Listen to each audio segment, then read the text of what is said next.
tamin'ny oranito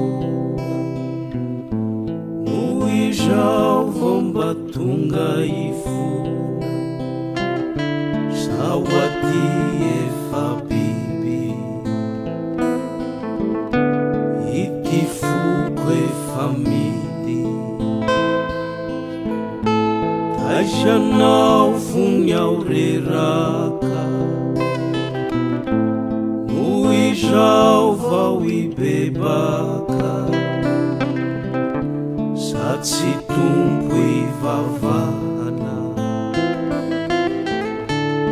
izara famelana akanjonao tsy ereo mazana misy vovonolokafa fandrinako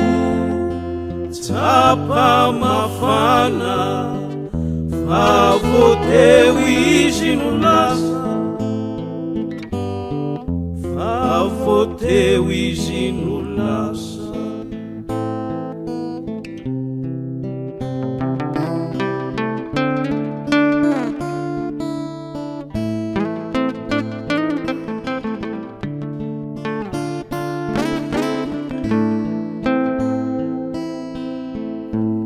Aizianao tamin'ny oranito no izao vao mba tonga ifona sao aty efa biby ity foko efa midy taizanao vony ao reraka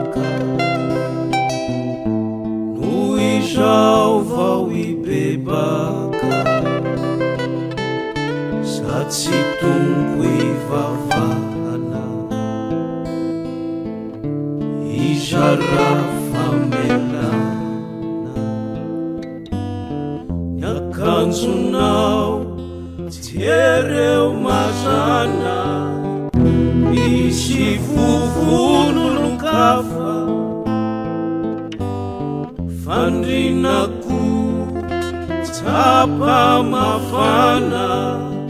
fa voateo izy no lasa